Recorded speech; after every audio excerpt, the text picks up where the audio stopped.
Hyper activity के बारे में सब लोग बात करते हैं। हाइपर एक्टिविटी और एक्साइटमेंट में क्या डिफरेंस होता है, उसके अलावा इंटरनल हाइपर एक्टिविटी के बारे में बहुत सारे लोग बात नहीं करते हैं। लेकिन इंटरनल हाइपर एक्टिविटी बहुत ज्यादा रिस्पॉन्सिबल होती है आपके बच्चे के अटेंशन, फोकस, आई कॉन्टेक्ट के लिए। उसके अलावा सेंसरी प्रोसेसिंग को इंप्रूव करने के लिए इंटरनल हाइपर एक्टिविटी को भी रिड्यूस करना पड़ता है। तो ये क्या होते हैं, हाइपर एक्टिविटी क्या होती है, एक्साइटमेंट क्या होती है, इंटरनल हाइपर एक्टिविटी क्या होती है, इस सब के बारे में इस वीडियो में बात करने वाले हैं। आप चैनल को सब्सक्राइब कीजिए, लाइक कीजिए, शेयर कीजिए, पूरी दुनिया में फैला दीजिए। मुझसे कंसल्ट करने के लिए 8168790299 डायल कर सकते हैं। +91 जरूर लगाएं अगर आप इंडिया के बाहर से कॉल करने वाले हैं। और अगर आपको टाइटल पसंद आ गया है वीडियो का तो फटाफट से लाइक का बटन हिट कर दीजिए ताकि हम लोग आगे बढ़े। यहाँ हम बात करेंगे हाइपर एक्टिविटी के बारे में, उसके साथ साथ एक्साइटमेंट के बारे में। तो पहले डिफरेंस देखते हैं कि एक्साइटमेंट और हाइपर एक्टिविटी में क्या डिफरेंस है।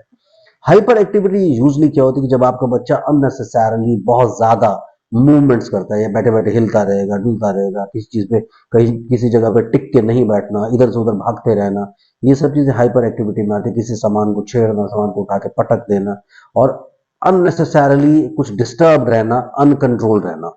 तो ये सारी की सारी चीजें हाइपर एक्टिविटी में आती हैं। एक्साइटमेंट में क्या होता है कि एक्साइटमेंट किसी भी चीज को देख करके बच्चा एकदम से ऐसा बिहेव करता है जैसे वो हाइपर एक्टिव हो रहा हो। But that hyper activity is meaningful hyper activity.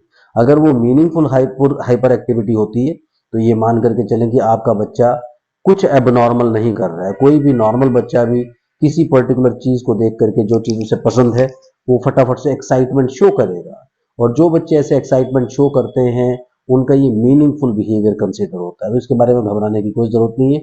Hyper activity usually non meaningful होती है कि पता नहीं बच्चा क्यों इस तरह की एक्टिविटी कर रहा है, क्यों ये सब चीजें छेड़ने की कोशिश कर रहा है, क्यों अननेसेसरली चीजों को डिस्टर्ब कर रहा है। तो वहां पर that is a problematic thing. उसको आप जरूर कहीं ना कहीं मान सकते हैं कि ये डिसऑर्डर्ड है।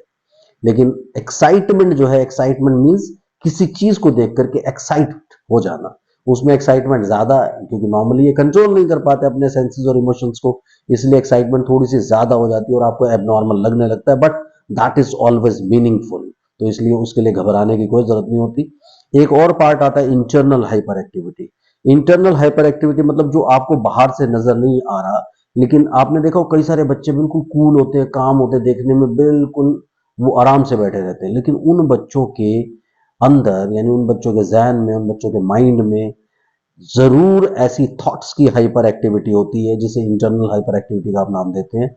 यानी जैसे उसने बहुत ज्यादा टीवी देखा, मोबाइल फोन देखा, इमेजेस देखी, तो वो सारी इमेजरी अंदर घूमती चली जाती है उसके, वो हर वक्त घूमती रहती है। उसकी वजह से बच्चा काफी ज्यादा डिस्टर्ब रहता है, पूरा अटेंशन, पूरा फोकस नहीं दे पाता, और अननेसेसरली चीजों को याद भी नहीं रख पाता। उसकी वजह से क्या होता है कि बच्चे की जो ओवरऑल डेवलपमेंट है, कम्युनिकेशन डेवलपमेंट, सोशल डेवलपमेंट और इमोशनल डेवलपमेंट, कोग्निटिव डेवलपमेंट, इस सब पे फर्क पड़ता है। और उसमें अगर बच्चा बाहर से, बच्चा बड़ा कूल है जी, बच्चा बड़ा काम है, तो वो बाहर से कूल एंड काम ही नजर आएगा, लेकिन उसके बावजूद भी उसका फोकस नहीं बन पा रहा है। दैट मीन्स कहीं ना कहीं उसको हाइपर एक्टिविटी ऑफ थॉट्स है। हाइपर एक्टिविटी ऑफ थॉट्स को इंटरनल हाइपर एक्टिविटी बोलते हैं।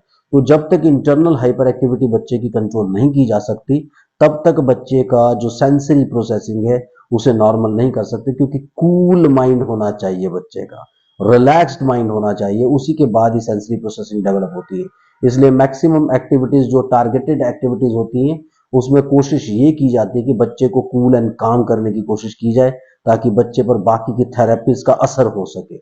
अदरवाइज क्या होता है कि आप बहुत एफर्ट करते रहते हैं, 1 साल, 2 साल, 3 साल, 4 साल लगे रहते हैं, इंटरनल हाइपर एक्टिविटी को कंट्रोल नहीं करते और चीजें आपके कंट्रोल में नहीं आती है। सो अपने थेरेपिस्ट से बात करके आपको ये सारी एक्टिविटीज लेकर के इंटरनल हाइपर एक्टिविटी को कंट्रोल करने की कोशिश करनी चाहिए। Thank you very much.